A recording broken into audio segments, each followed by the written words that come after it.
quero saudar a todos os amigos e irmãos que estão conectados conosco para esse tempo de louvor e adoração, de compartilhar da palavra, enfim, de comunhão com o Senhor. Que o nosso Deus esteja liderando esse tempo, ministrando as nossas vidas e nos abençoando. Eu quero orar para que o Senhor mova nesse tempo de uma maneira especial.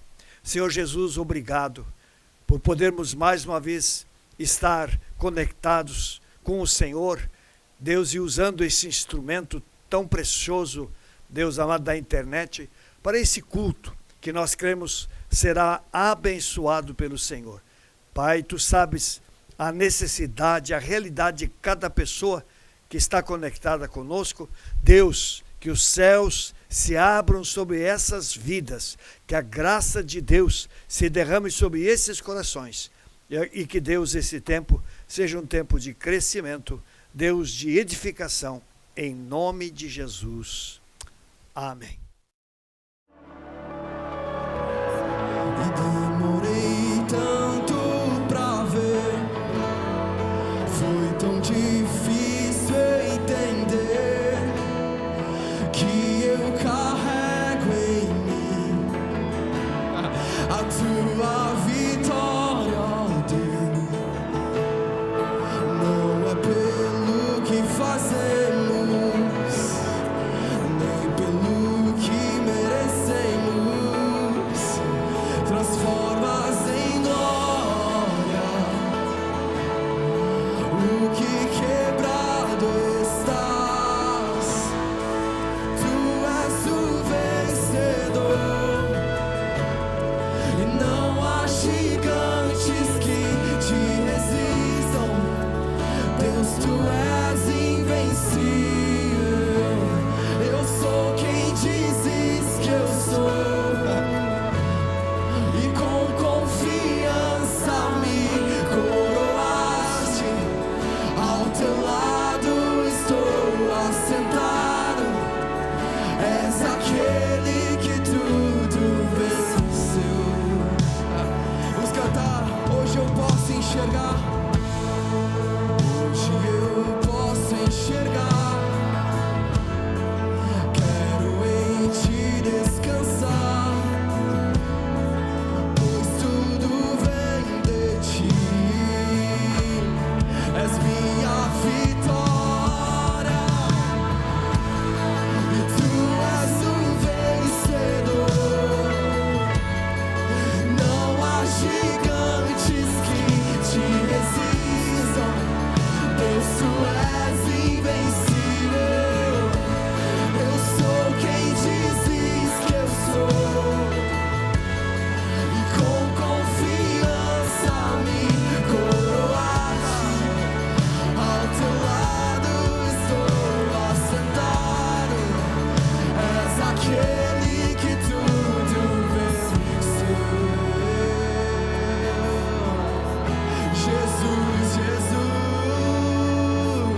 teu nome, ó Jesus, a vida está em teu nome, ó Jesus. Milagres vamos ver aqui, sim, sim. Nós rendemos tudo a ti, ó Jesus, damos tudo a ti, ó Jesus. Milagres vamos ver aqui. Vida fluindo aqui, cura fluindo aqui. Seja cheio de Deus nessa manhã. Ressurreição e vida, carrego em meu ser, e onde havia morte, reinou o teu poder.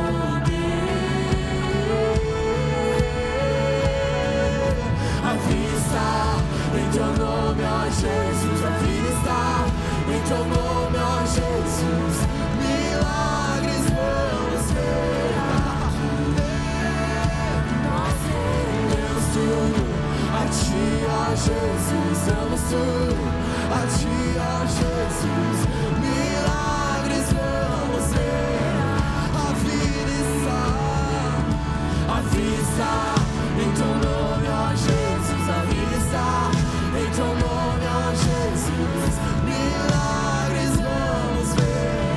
E cachoeirinha, nós rendemos tudo a ti, ó Jesus. Damos tudo a ti, ó Jesus. Milagres vamos ver aqui.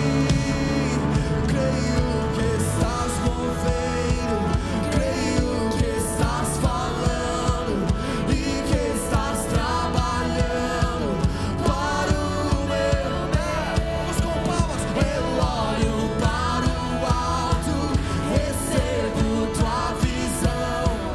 Sei que estás trabalhando para o meu bem.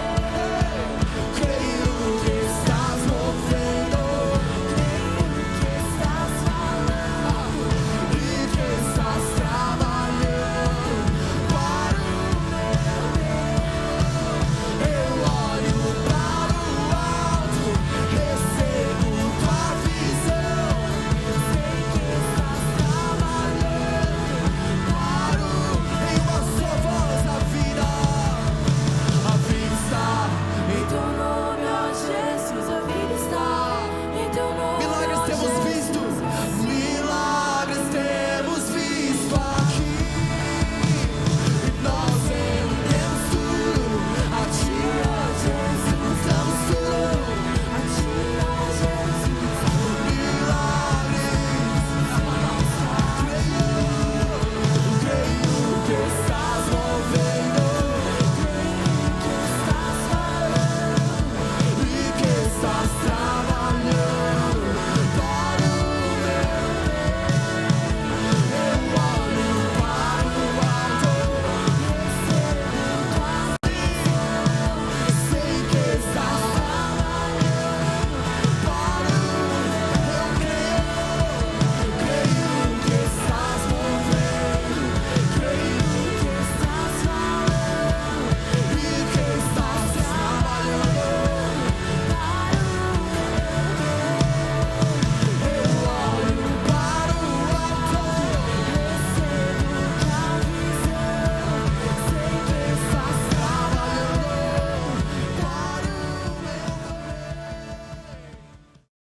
Eu quero ler uma palavra de Deus e compartilhar rapidamente alguma coisa sobre ela. E essa palavra está em Atos dos Apóstolos, no capítulo 23, no capítulo 4, versículo 23 em diante, onde está escrito: Uma vez soltos, Pedro e João procuraram os irmãos e lhes contaram tudo o que os principais sacerdotes e anciãos lhes tinham falado. Ouvindo isso, unânimes levantaram a voz a Deus e disseram: Tu, soberano Senhor, fizeste o céu, a terra, o mar e tudo o que neles há. disseste por meio do Espírito Santo, por boca de Davi, nosso pai, teu servo, porque se enfureceram os gentios e os povos imaginaram coisas vãs? Os reis da terra se levantaram e as autoridades se juntaram contra o Senhor e contra o seu ungido. Porque de fato nessa cidade Herodes e Pôncio Pilatos, com gentios e gente de Israel, se juntaram contra o teu santo servo Jesus, a quem ungiste, para fazerem tudo o que a tua mão e o teu propósito predeterminaram. Agora, Senhor, olha para as ameaças deles e concede aos teus servos que anunciem a tua palavra com toda a ousadia, enquanto estendes a tua mão para fazer curas, sinais e prodígios por meio do nome do teu santo servo Jesus. Tendo eles orado, tremeu o lugar onde estavam reunidos, todos ficaram cheios do Espírito Santo e com ousadia anunciavam a palavra de Deus. Quando uma pessoa é bem-sucedida em alguma coisa que empreende, é comum as pessoas tentarem descobrir quais os segredos que foram usados para que aquele sucesso fosse alcançado. Enfim, quais decisões ou quais atitudes estavam envolvidos em tudo aquilo para que os resultados fossem tão lindos, tão extraordinários, tão surpreendentes. Se nós olhamos a igreja primitiva, conforme relato de Atos dos Apóstolos, nós chegamos à conclusão, com certeza, que essa igreja foi uma igreja muito bem sucedida. Porque nascendo de um grupo pequeno, de aproximadamente 120 pessoas, ela começou a crescer, começou a alcançar vidas, começou a ser notada por aquilo que fazia, pelas ações de Deus através dela. E assim, pessoas e pessoas foram se agregando a esta igreja e em pouco tempo ela se tornou uma igreja de milhares e milhares de pessoas. É claro, se nós queremos entender os segredos do crescimento, nós precisamos necessariamente olhar como essa igreja viveu, procurar descobrir no relato de Atos dos Apóstolos alguns detalhes do que moveu essa igreja, do que caracterizou essa igreja, enfim, que foram os ingredientes importantes para que essa igreja saísse de um pequeno grupo e crescesse, se expandisse e se tornasse conhecida ao ponto de impactar a sociedade como um todo. O trecho que eu li para vocês, com certeza, é um trecho que nos ajuda a entender um pouquinho quais os segredos, quais os ingredientes que havia naquela igreja que lhe fizeram crescer daquela maneira como ela cresceu, que lhe permitiram impactar a sociedade, as pessoas nos seus dias, ao ponto das pessoas ficarem simplesmente impressionadas com aquilo que estava acontecendo. E olhando aqui esse trecho, eu vejo 4 coisas, tem muitas outras, eu quero me deter apenas em algumas, que eu creio que são importantes para que nós entendamos o que é necessário para que a gente possa atrair a presença de Deus, o que é necessário para que de fato coisas grandes e surpreendentes aconteçam, porque o Senhor é um Deus vivo, o Senhor é um Deus que vai muito além daquilo que nós podemos imaginar. Deus é um Deus que pode, que faz coisas grandiosas quando se está plenamente conectado com Ele, quando se entende a sua vontade e quando há uma disposição de viver e de fazer aquilo que Ele ensina e orienta na sua palavra. Primeira coisa que chama atenção aqui é exatamente o fato deles estarem juntos. Uma das características da igreja primitiva é que eles estavam juntos, havia uma comunhão muito grande entre eles. Normalmente eles estavam juntos e desenvolviam muitas atividades nessa forma. Todos, no versículo 44 do capítulo 2, diz, todos os que criam estavam juntos e tinham tudo em comum. Com certeza, esse foi um dos muitos segredos que houve na igreja primitiva, que fez com que ela crescesse e com que ela impactasse e influenciasse a sociedade nos seus dias, da forma como nós temos registrado aqui. Muitos anos se passaram e um grande risco que nós corremos é de nós nos isolarmos de hoje, até em função da própria pandemia, em função de cultos online. Cada vez mais pessoas estão se isolando, cada vez mais pessoas estão sozinhas, e isso com certeza as enfraquece, isso as torna vulneráveis, isso as torna suscetíveis a serem tocados pelo inimigo e, consequentemente, enfraquecerem na fé e desanimarem da sua comunhão e do seu relacionamento com o Senhor. Uma das coisas que aqui em Atos é destacado é a importância de nós estarmos juntos. E nós temos exatamente trabalhado em cima desse desafio após pandemia. Temos tentado motivar a cada pessoa que, claro, se isolou porque foi uma orientação das nossas próprias autoridades, mas que sofreu no seu interior, na sua própria fé, no seu próprio ânimo, e agora está com dificuldade de retornar. A palavra é para que haja um ambiente para a ação de Deus, para que haja um ambiente para um mover grandioso e sobrenatural de Deus. É essencial que nós estejamos juntos, porque juntos nós nos edificamos, porque juntos nós nos animamos, porque juntos nós somos muito mais fortes. E é um princípio, é um ensinamento que nós encontramos na palavra de Deus. Portanto, estar junto é uma das características da igreja primitiva. No trecho que eu li, quando Pedro e João saíram da prisão, aonde eles foram? Eles foram aonde havia pessoas que estavam reunidas, porque era comum os cristãos reunirem-se, estarem juntos na presença do Senhor, reunidos uns com os outros. E foi para lá que Pedro e João foram para compartilhar o seu testemunho. Então, é uma primeira característica que nós vemos na igreja primitiva, que com certeza cooperou para que aquela igreja crescesse e se expandisse da maneira como aconteceu. Segunda característica que nós vamos encontrar na igreja primitiva, que a levou a esse crescimento, foi vida de oração. Aqui no texto diz que tendo eles orado, era muito comum, nós vamos ver o povo reunido nos mais diferentes lugares, nas mais diferentes circunstâncias, diante dos mais variados desafios. O que eles estavam fazendo? Orando.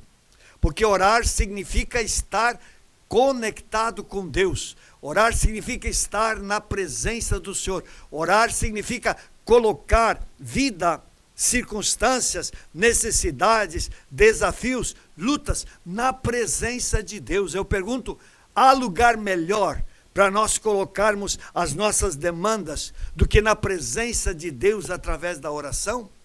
Por isso essa igreja, ela cresceu e aconteceram experiências extraordinárias no meio dela. Por quê? Porque ela é uma igreja que orava, que colocava tudo na presença do Senhor.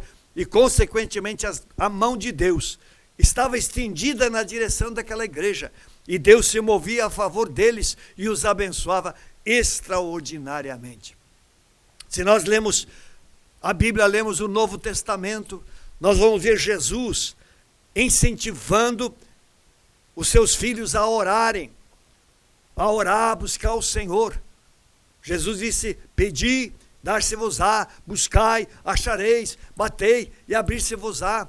Palavras de incentivo à oração. Precisamos desenvolver esse hábito um excelente hábito de orar constantemente ao Senhor, colocando a nossa vida e as nossas demandas na sua presença, porque Deus é fiel em ouvir a oração dos seus filhos. Se nós olharmos Paulo diz: orem sem cessar. Orem sem cessar. Significa estejam sempre conectados com o Pai. Coloquem tudo diante dele, para que esse Deus esteja no controle, esteja na direção das suas vidas e vocês sejam abençoados. E com certeza Deus, que é fiel, vai estender a sua mão e vai abençoar. O apóstolo Paulo, ele também fala que em tudo sejam conhecidas diante de Deus as orações de vocês. Em tudo sejam conhecidas diante de Deus as orações de vocês. Não tem área que nós não devamos colocar diante do Senhor em oração. Pareça ela importante, aparente ela simples. Somos desafiados a colocar tudo isso diante do Senhor, porque o nosso Deus, Ele é um Deus fiel em ouvir e atender o nosso clamor. Então, oração é um princípio que perpassa a Bíblia toda e é um desafio a todas as pessoas que confiam no nome de Jesus. Se você quiser ter mais experiências com Deus, se você quer ser levado por Deus a novos níveis na sua vida, se você quer experimentar algo novo da parte de Deus na sua vida, ore, não pare de orar, coloque diante do Senhor. Deus, Ele nos ordena que nós oremos, Ele nos incentiva a que nós oremos, Ele de fato nos pede que a nossa vida seja uma vida de oração constante diante dEle, para que Ele possa então se mover e nos abençoar extraordinariamente. Foi exatamente assim que viveu a igreja primitiva. Eles estavam juntos, oravam e clamavam ao Senhor em todos os momentos e em todas as circunstâncias. E quando nós lemos Atos, nós ficamos impressionados com o nível de ação de Deus na vida daquela igreja e através daquela igreja na sociedade no meio da qual ela estava se movendo e estava pregando o Evangelho e estabelecendo o reino de Deus. Então esta é a segunda característica que nós encontramos aqui em Atos, que foi determinante para que aquela igreja fosse bem-sucedida e verdadeiramente crescesse. Terceira característica que nós vamos encontrar aqui no texto é que aquela igreja, ela era cheia do Espírito Santo. Aqui no versículo 31 diz: todos ficaram cheios do Espírito Santo. Estavam ali orando e de repente veio uma unção nova, tão poderosa, que o lugar onde eles estavam tremeu. Eu fico pensando, que nível de experiência aquele povo teve. Estava ali orando e de repente veio uma manifestação do poder de Deus, da presença do Espírito, e aquele lugar tremeu. Houve um pequeno abalo sísmico para que eles tivessem plena convicção. Em primeiro lugar, que Deus estava com eles. 2, que Deus estava ouvindo as suas orações. E 3, Deus estava liberando uma unção para que eles fossem adiante, não se intimidassem com todas as circunstâncias adversas que estavam acontecendo na sua vida. Com certeza, sermos cheios do Espírito é um dos maiores desafios que vivemos como cristãos, porque o Espírito Santo, ele traz tantos benefícios. Jesus falou sobre isso no Evangelho de João, capítulos 14, 15 e 16, falando daquilo que o Espírito Santo faria na vida dos que crescem.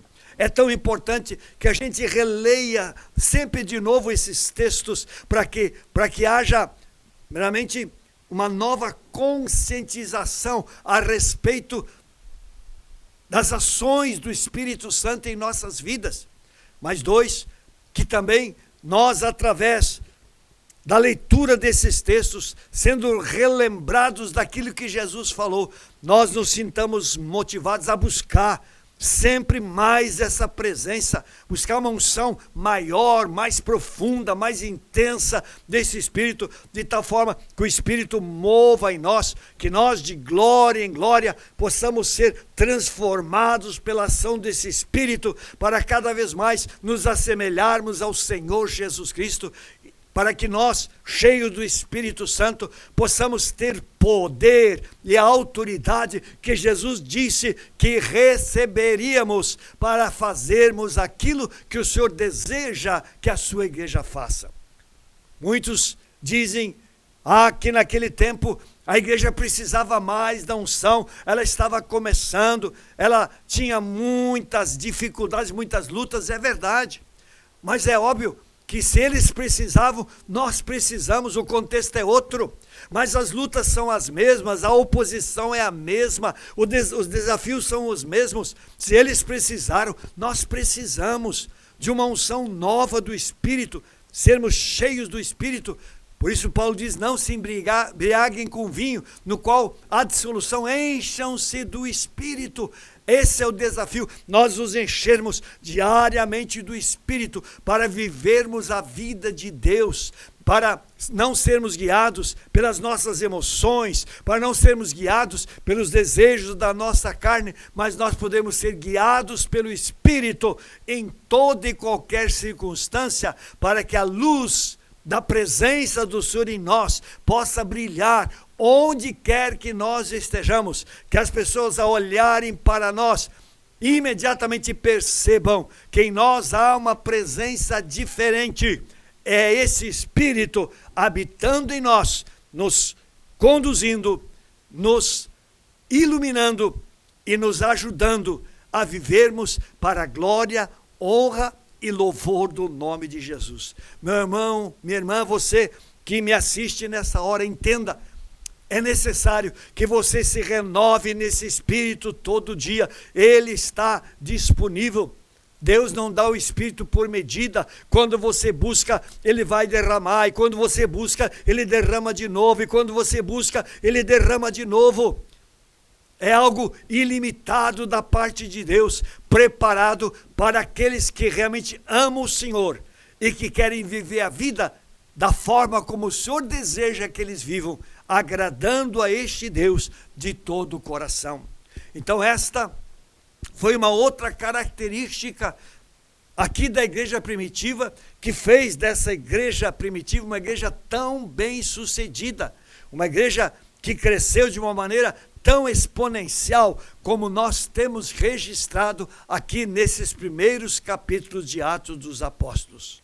Mas tem ainda uma quarta característica aqui nesse texto, que eu creio que vale a pena ressaltar. Era uma igreja que testemunhava de Jesus. Diz aqui, com ousadia anunciavam a palavra de Deus. Aqui, no contexto desse trecho, nós vamos encontrar Pedro e João no capítulo 3, Pedro e João indo ao templo para o seu período de oração, e de repente ali na porta do templo, na porta chamada Formosa, há um mendigo, há um paralítico pedindo esmolas.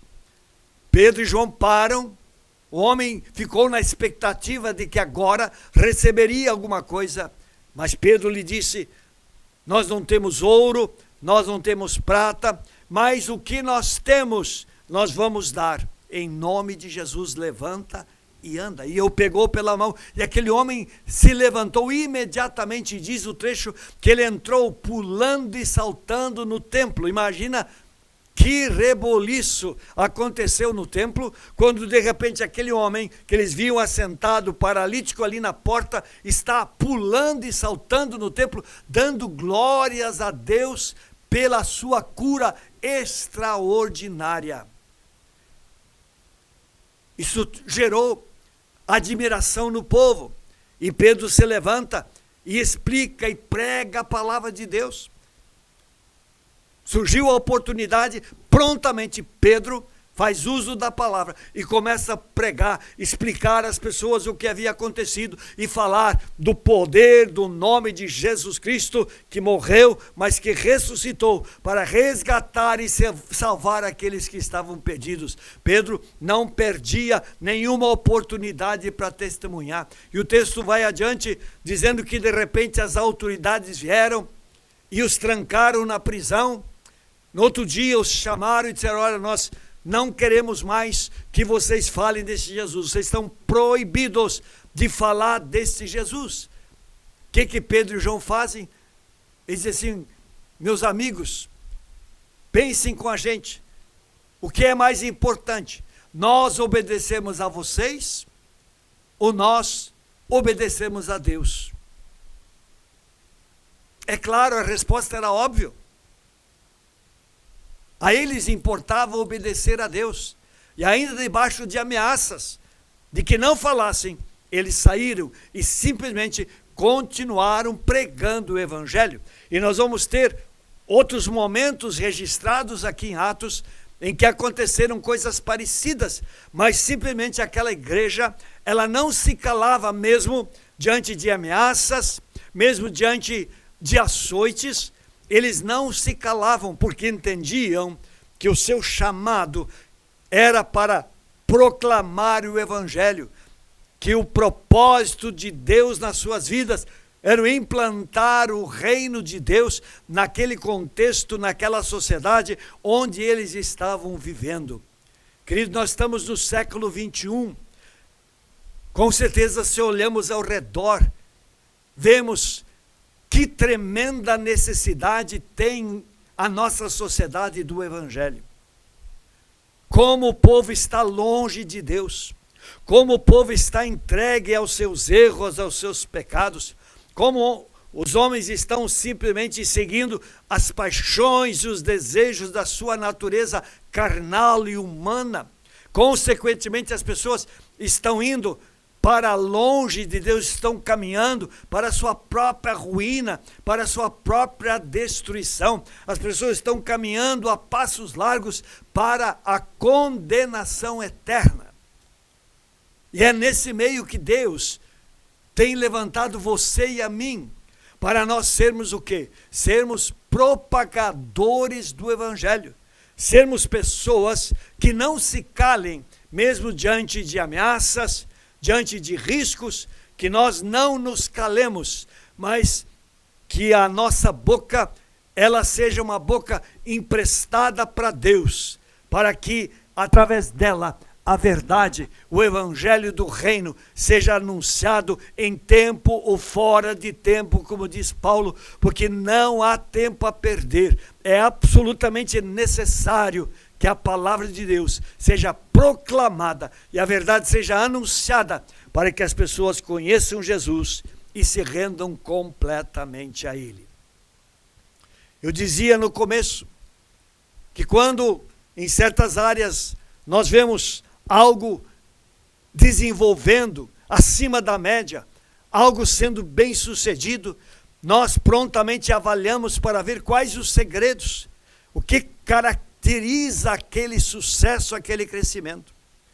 A mesma coisa nós podemos fazer, e eu estou fazendo aqui nesta hora, com a palavra de Deus, com a igreja.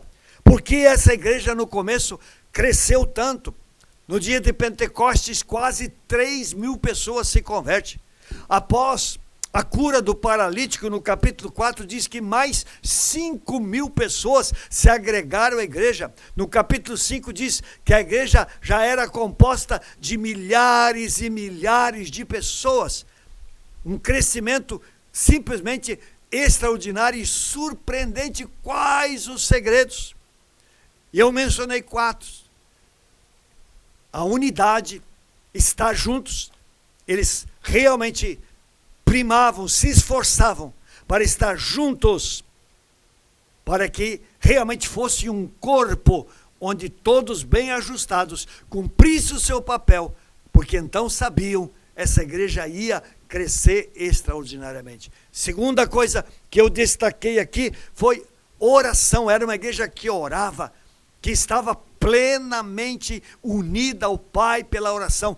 que não se movia sem colocar diante do Senhor aquelas situações e necessidades para que Deus pudesse se mover e dirigi-los e abençoá-los para que tudo fosse bem sucedido na sua vida e nas suas ações. Uma terceira característica que eu mencionei aqui, eles eram cheios do Espírito Santo. E sempre de novo, eles se reuniam e o Espírito era derramado, uma porção nova vinha, como eu citei lá, 2 Coríntios capítulo 3, 18, de glória em glória, eles iam sendo transformados, era o Espírito vindo e o Espírito vindo de novo, e o Espírito vindo de novo, de glória em glória, eles sendo transformados e sendo habilitados por Deus, não só para viver a vida cristã, mas proclamar as grandezas desse Deus a todas as pessoas que Deus colocasse diante delas. Então, ser cheio do Espírito foi uma outra característica que houve naquela igreja que a fez crescer de uma forma tão extraordinária. E a última que eu mencionei é que eles eram pessoas que testemunhavam. Eles não se calavam. As autoridades, os religiosos da época, tentaram calá-los, mas eles não se calaram. Disseram, olha, antes importa obedecer a Deus do que a vocês. Foram presos, sofreram, mas não se calaram, porque entendiam que este era o propósito de Deus, que eles anunciassem o Evangelho, para que mais pessoas, ouvindo a respeito de Jesus, fossem convencidos dos seus pecados, se arrependessem, crescem em Jesus e também se agregassem a essa igreja em louvor e adoração ao Deus Todo-Poderoso. Queridos, eu creio que você e eu temos que avaliar essas características que nós encontramos aqui em Atos dos Apóstolos, que eram evidentes na igreja primitiva e que lhe permitiram crescer da forma como ela cresceu. Você e eu somos igreja no século 21. Deus nos ama da mesma forma como amou aquela igreja.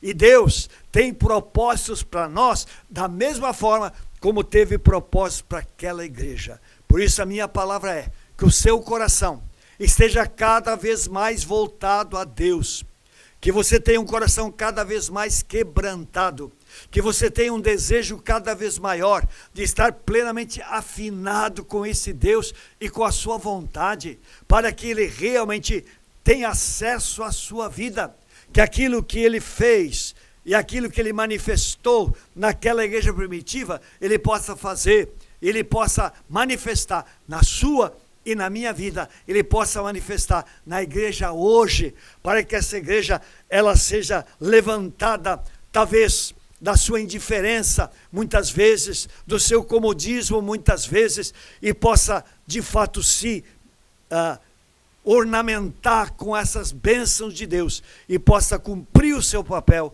segundo o chamado de Deus para ela. Que Deus abençoe a sua vida em nome de Jesus. Eu quero orar por você, liberando a graça e a bênção de Deus sobre a sua vida. Senhor Deus, nós estivemos aqui olhando algumas características na igreja primitiva que lhe permitiram ser uma igreja tão atuante, que cresceu de uma maneira tão extraordinária e que nós hoje diríamos uma igreja extremamente bem sucedida. E nós vimos que ali havia a unidade que os levava a estar juntos, que ali havia a vida de oração, que ali havia uma busca e uma unção do Espírito sobre eles, que ali havia um propósito claro de testemunhar de Jesus e não se calar jamais. E tudo isso foram ingredientes que caracterizaram aquela igreja e que fizeram com que ela crescesse dessa forma. Pai, a minha oração é que o Senhor se manifeste na tua igreja hoje, que o Senhor se derrame sobre a tua igreja hoje, que essas mesmas virtudes e características que moveram a igreja primitiva sejam derramadas abundantemente sobre a igreja do século 21. Pai, que o Senhor levante essa igreja em nome de Jesus, Pai, para que ela realmente cumpra o seu papel, que o propósito que o Senhor entregou a ela possa ser plenamente cumprido, e essa igreja como luz ela possa trazer a presença de Deus para essa sociedade. E assim mais e mais pessoas se humilhem diante do Senhor, se arrependam dos seus pecados, creiam em Jesus e recebam a salvação. Pai, eu quero orar abençoando a cada um que está conectado nesse culto, em nome do Senhor Jesus. Amém. Antes de finalizar, só lembrando deste final de semana, é o primeiro final de semana do mês de março, já estamos em março, e agora, de fato, passou-se o período das férias, e é tempo de retomar plenamente todas as atividades. Por isso, nós vamos ter, nesse final de semana, novamente um fim de semana de mobilização. Vamos começar às 8 horas da manhã, com um tempo de louvor e adoração na sexta-feira, às 8 da manhã, um tempo de louvor e adoração. Depois desse tempo, nós oramos aqui até às 16 horas, orando, clamando pela igreja, buscando a presença do Senhor, para que o céu se abra e o Espírito de Deus caia sobre nós poderosamente. Às 16 horas, nós começamos os períodos de adoração, de hora em hora. Um grupo vai estar liderando a adoração, e nós vamos adorar, e vamos interceder, estar na presença de Deus até às 20 horas. E às 20 horas nós temos um culto de encerramento desse dia de mobilização. No sábado a mobilização continua com o culto à noite às 20 horas e você é nosso convidado. Eu creio que Deus vai se mover maravilhosamente no nosso meio. Domingo, 9 horas da manhã, culto com ceia. Não falte, participe da ceia, seja edificado através da ceia. À noite, 19 horas, culto com ceia. Venha, seja abençoado. E na segunda-feira, às 20 horas, nós encerramos esse fim de semana de mobilização com mais um culto e também com a celebração da ceia. Sabe, nós estamos tentando agregar cada vez mais os irmãos e as irmãs para nós estarmos juntos, buscando o Senhor, nos edificando, nos abençoando mutuamente, para que tudo aquilo que nos prende, ou que nos desanima, ou que coloca em nós simplesmente um sentimento de, de desistência, talvez não seja tanto, mas que, enfim, nos impede de estarmos empolgados e animados com a nossa vida cristã e com os desafios que nós temos como cristãos. O nosso desejo é que o Senhor mova no nosso meio, tudo isso caia por terra e a igreja de hoje se levante e viva a vida como viveu a igreja primitiva, animada, disposta, comprometida, cheia do Espírito, pronta para fazer aquilo que Deus tinha preparado para ela. Esse é o propósito do Senhor para a sua vida. Esteja conosco. Que Deus abençoe a sua vida. Obrigado por você ter participado desse culto conosco. Que a mão do Senhor esteja sobre você e a sua casa de uma maneira tremenda e poderosa. Deus abençoe a todos.